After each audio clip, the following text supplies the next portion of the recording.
Magandang araw po, welcome po sa aking channel, Love9TV. Patalasasan po, meron po ba kayong mga properties na napapabayaan or non-performing assets? Plan nyo ibenta, pero wala kayong oras pagbibenta nito. Kung ito'y pagkakatiwala nyo po sa amin, tawag lang po kayo sa aking numero, usap po tayo, gawa ko po ng video for free. Yes, libre po, wala po kayong babayaran. Tutulungan pa namin kayong mabenta ang inyong property. Kami na po bala sa marketing, sa boosting or paid ads, even sa tripping. Hindi na po kayo mapapagod sa pag-entertain ng mga buyers. Kami na po bala sa lahat. Tawag lang po kayo. Nandito po tayo ngayon sa Rio de Oro Subdivision dito sa General Trias, Cavite. Kung saan ito po isang exclusive subdivision na meron pong clubhouse, swimming pool, basketball court, parks and playgrounds, at meron pong 24 hours security. Napakatahimik po ng lugar, sariwa ang hangin, at sa klima naman po, banayad lang, hindi naman siya ganun kainit at hindi naman ganun kalamig. Ito pong subdivision ay along the highway, kaya accessible din po ito ng public transportation. Tunghayin niyo po ulit itong swimming pool bago natin puntahan yung lupang binibenta. Nandito na po tayo sa 4 na parsela ng lupa na binibenta ni Madam. Bali po, 2 parsela dito sa kabilang street at doon naman sa may puno, may 2 parsela ng lupa din doon. So magkabaliktaran po yung 4 na parsela ng lupa. Yung isang parsela po ay may lot area na 106 square meters at yung katabi naman ay 105 square meters. Yan po yung dun sa kabilang side na daan. At dito naman po sa binabaybay natin ay yung 101 square meters at 102 square meters. Lahat po yan ay may individual title.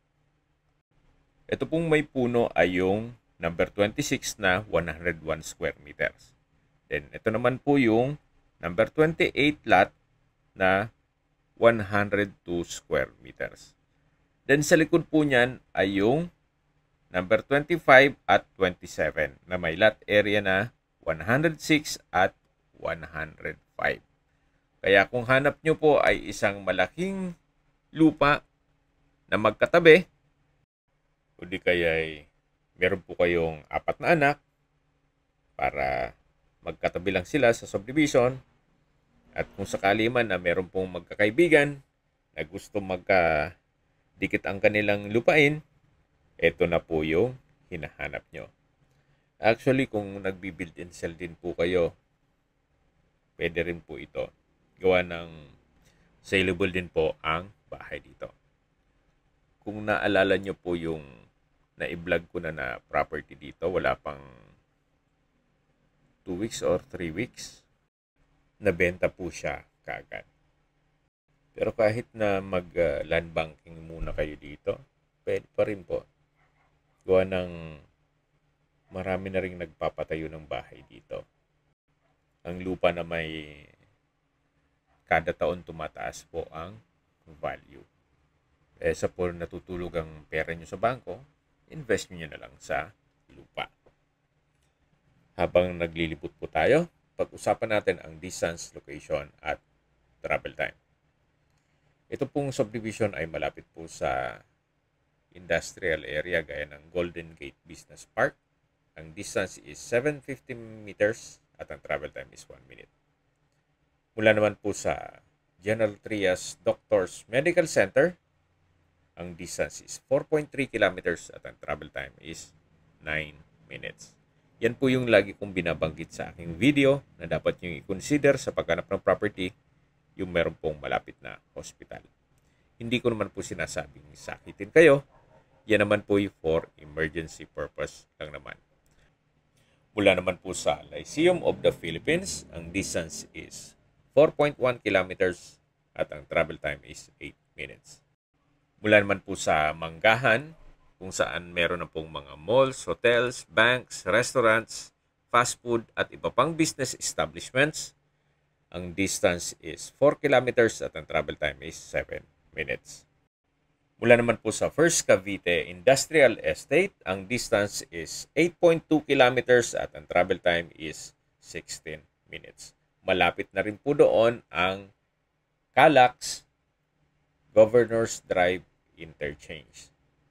At kung manggagaling naman po sa Manila o sa airport, ang distance is 34.2 kilometers at ang travel time is 1 hour and 5 minutes. Kasama na po ang traffic. Yan po, tunghayan po ulit itong kapaligiran kung saan napakaaliwalas po. Yan po yung open field. Kaya dito po sa kabilang side nitong 4 na parsela ng lupa ay may bakanting lote po o open field. Hindi ko lang alam kung anong gagawin nila dyan. Kung lalagyan ng parks and playgrounds o kung ano pang facilities dito sa subdivision. So, nandito po tayo sa part ng 2 parsela ng lupa o dun sa kabilang side naman nitong street. Na yung lot 25 na 106 square meters at lot 27 na 105 square meters. So, mag-skip po ng video. Summarize ko lang po. Ito pong property ay nasa Rio de Oro, General Trias, Cavite. Bali po, 4 na parsela po ito na magkatalikuran. Meron pong 106, 105, 101, 102 square meters. Lahat po yan titulado. Hanggat maaari ang gusto po ni owner ay buong property o itong 4 na parsela ng lupa. Okay, sa presyo na po tayo. Binebenta po ito ni owner sa halagang 8,500 pesos per square meter net. Ibig pong sabihin, si buyer po ang sasagot sa lahat ng taxes at expenses with regards to documentation. Kung may mga katanungan po kayo, tawag lang po kayo sa aking numero. At sa mga kababayan naman natin nasa ibang bansa, meron po akong Telegram. Sa mga iPhone user man may iMessage. Meron din pong Imo, Skype, Viber at WhatsApp. Same number lang po, 0917-316-3399. Sa mga nagtatanong naman po ng aming Facebook, meron po aming Facebook page na Nov9 TV at Facebook Reels Video. Meron din pong TikTok at Instagram. May ibang YouTube channel po kami na The Nov9 TV channel at Nov9 TV Listings. Sana po naibigan nyo ang video presentation. Paki-like and subscribe na lang po sa aking channel para ma-update din po kayo sa aking future listings. Kung sakali po hanap nyo yung mas malaking sukat ng lupa, meron din po kaming ibang listings na pwede nyong pagpilian. Huwag po kayong mag-atubiling tumawag sa amin, then let us know your budget para malaman namin kung anong property pwede naming i-look sa inyo.